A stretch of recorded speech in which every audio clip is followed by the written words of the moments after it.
Violence against women within home, the recent trend. The great saint jurist Manu advocated for great respect for women and prescribed duties for a husband, father, and a son. Similarly, women too had their duties towards family and society. By having a family must in any given social structure, Manu also prescribed norms for men and women for their conduct and relation inter se as well as inter society. Manu gave preference or an edge either to men or women. The purpose of Hindu precepts, traditions, conventions, usages, and even of the uncodified Hindu law was to give equal status maternally and emotionally to men as well as women. Women had her well defined rights as daughter, sister, a wife, and a mother.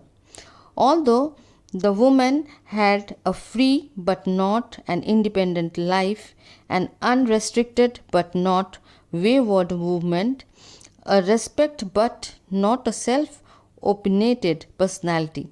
Similar practice was followed in other sects in India during the normative society, where family was considered as a unit of social structure.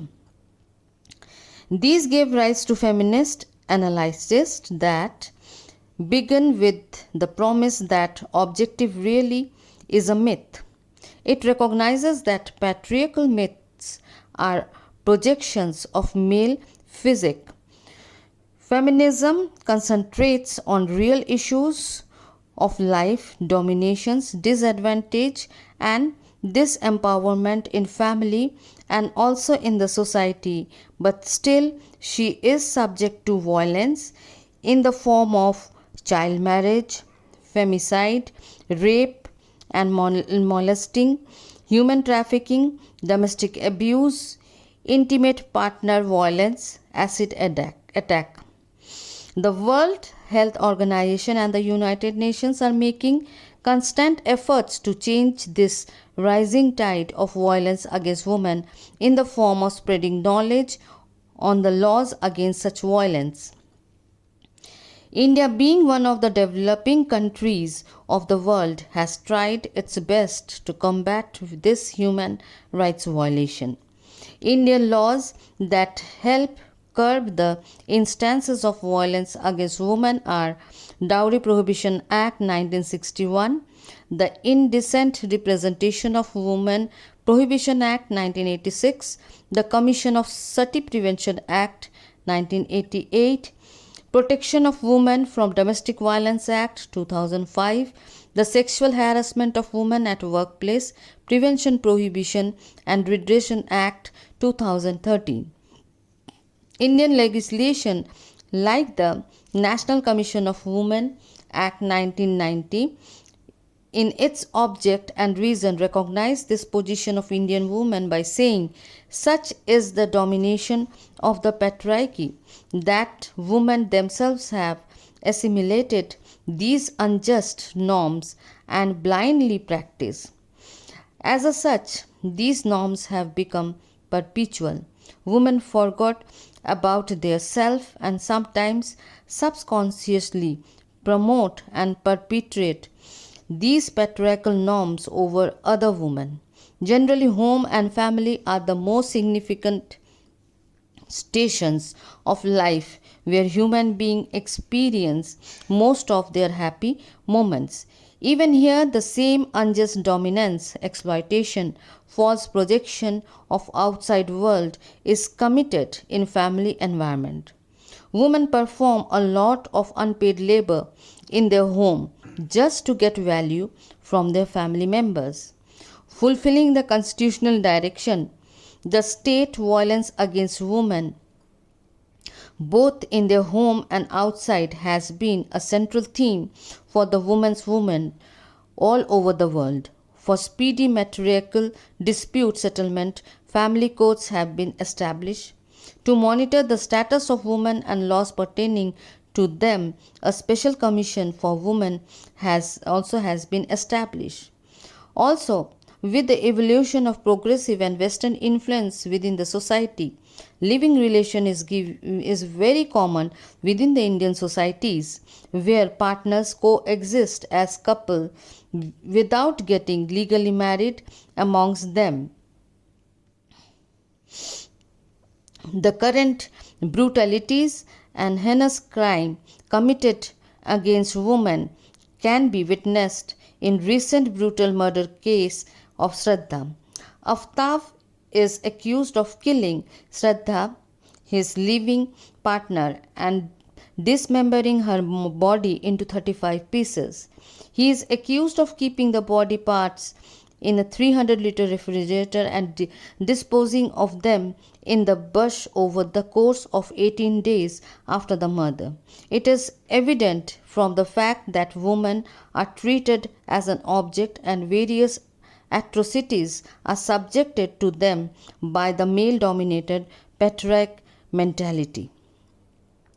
Violence against women, both in their homes and outside, has been a central theme for the women's movement all over the world.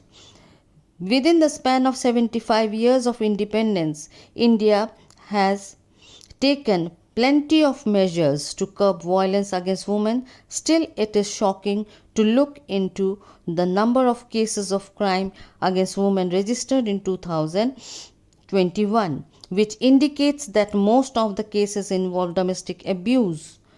Looking into the cases of crime against women were registered across India in 2021.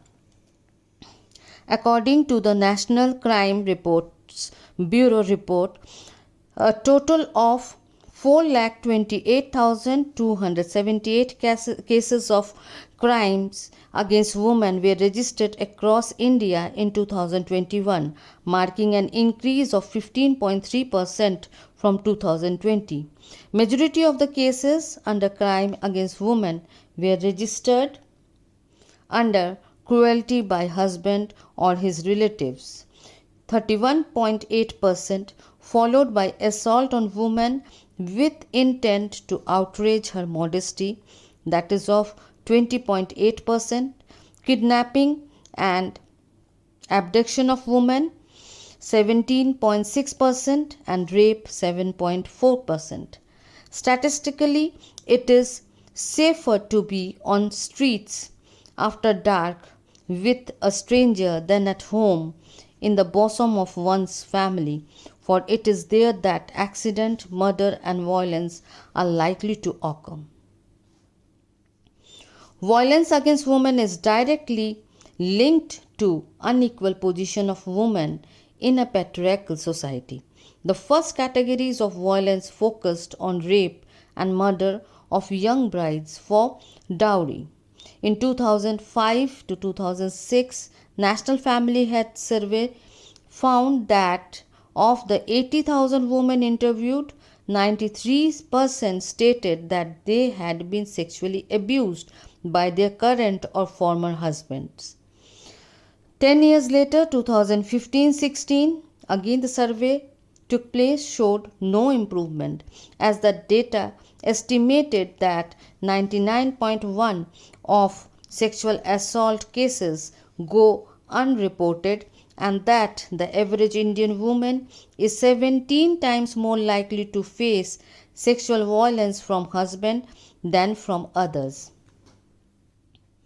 Currently, the bench of Justice Rajiv Shekdhar and C. Harishankar of Delhi High Court is hearing arguments on the ban of petitioner challenging exception 2 to section 375 of Indian Penal Code in the case of RTI Foundation and others versus Union of India. The argument have been focused on the need of exception 2 to section 375 to be deleted, as it disregards the bodily integrity of the married woman. The court, on the other hand, is apprehensive that by deleting exception 2, it may be creating a new offence, and that may amount to overstepping its role as creating a new offence in the mandate of the Parliament.